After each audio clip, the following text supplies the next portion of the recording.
देखिए, पहली बात जो लगातार हिंसा हो रही है, मैं उम्मीद करता हूँ कि जल्द इसमें अंत होगा और जो नुकसान जान माल का हो रहा है उस पे विराम लगेगा। जो घटनाक्रम बहुत तेज़ी से बदला वो हम सबके सामने है। भारत ने हमेशा एक निष्पक्षता का व्यवहार रखा है और पूरी दुनिया में भारत की पोजीशन हमेशा एक समझदार, संजीदा और एक बड़े मैच्योर राष्ट्र की रही है। उस पर हमें कायम रहना चाहिए। किसी भी एक पक्ष का समर्थन या विरोध करना हमारी कभी कूटनीति का उद्देश्य नहीं रहा है।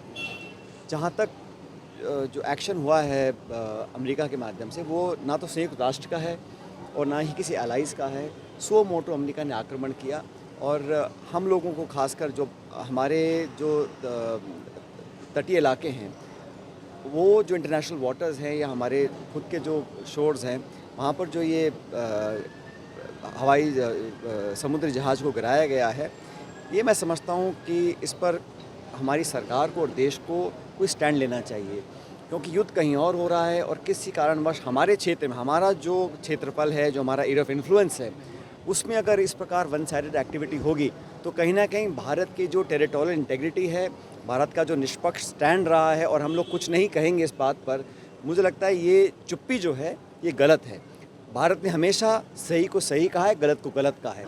जहाँ तक इजराइल फ़िलिस्तीन की बात है, वहाँ पर भी हमने हमेशा कहा कि टू नेशन थ्योरी होनी चाहिए, और चाहे ईरान हो, चाहे अफ़गानिस्तान हो, चाहे यूरोप हो, चाहे रूस हो, तमाम देशों के साथ भारत के द्विपक्षीय संबंध पुराने रहे हैं, कल्चरल रहे हैं, ऐतिहासिक रहे हैं।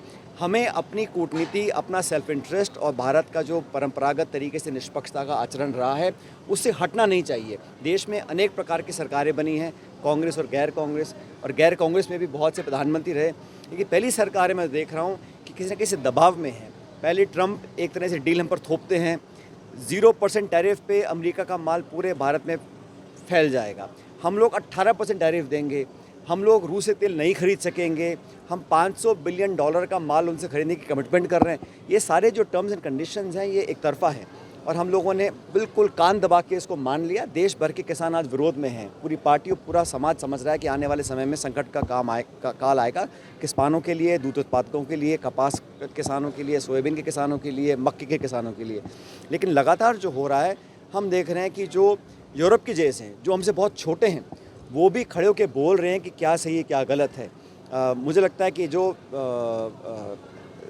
शिप था जिसको गिराया गया है, ध्वस्त किया गया है और भारत के इतनी पास किया गया, और वो हमारे सैनिक अभियान में शामिल होने के लिए आया था वो जहाज़, तो कहीं ना कहीं हम लोगों को खड़े होकर बोलना पड़ेगा कि क्या सही है क्या गलत है। लेकिन लगातार विदेश मंत्रालय, रक्षा मंत्रालय, भारत सरकार की जो चुप्पी है, उसको दुनिया देख रही है और ये हमारे देश के हित के लिए सही नहीं है। सर, नीतीश कुमार जी का एक ट्वीट आया है राज्यसभा में जाने की इच्छा जाहिर करी, किस तरह देखते हैं आप इसको? देखिए, ये तो समझ में नहीं आ रहा मेरे को कि आपने चुनाव लड़ा, अपने चेहरे पर लड़ा, वोट बटोर लिए, जनता ने आपको चुनकर भेजा, अब आप विड्रॉ कर रहे हैं, किसके दबाव में कर रहे हैं, कि अच्छा से कर रहे हैं या मन मार के कर रहे हैं, इनका कुछ पता नहीं। और नीतीश जी ने वैसे भी कई बार, बहुत बार अपना मन बदला है, कभी इस पाले में कभी उस पाले में। अब सुनने में आया कि वो दिल्ली आ रहे हैं। बिहार में क्या होगा, क्या दोबारा भाजपा वहाँ पर उनको दबाव बनाकर सत्ता हासिल करेगी, मैं नहीं कह सकता हूँ। लेकिन जो कुछ भी हो रहा है, ये जनता को धोखे में रखकर किया गया है।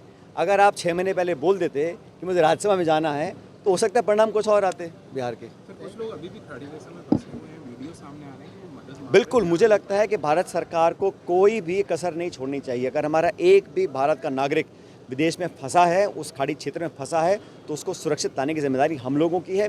बाकी अन्य देश बहुत प्रयास कर रहे हैं और हम लोगों को, क्योंकि हमारे संबंध सबके साथ हैं, हमारी दुश्मनी किसी के साथ नहीं है, तो हमारे जो नागरिक वहाँ फंसे हुए हैं, खास करके राजस्थान से बहुत सारे लोग अलग अलग देशों में हैं, उनके मैसेजेस भी आ रहे हैं। मैं उम्मीद करता हूँ कि विदेश मंत्रालय और प्रदेश की सरकार जल्द काम करें, क्योंकि हमारे नागरिकों की सुरक्षा हमारी प्राथमिकता होनी चाहिए। बाकी मुल्कों के लोग उनको इवैक्यूएट कर रहे हैं, उनके लिए चार्टर्स कर रहे हैं, फ़्लाइट भिजवा रहे हैं। हम लोगों को तुरंत जितना भी हो सके साधन संसाधन लगाकर उनको सुरक्षित वापस लाना चाहिए। Thank you sir. News network और आप देख रहे हैं पॉलिटॉक्स, राजनीति का कच्चा चिट्ठा। लोकसभा चुनाव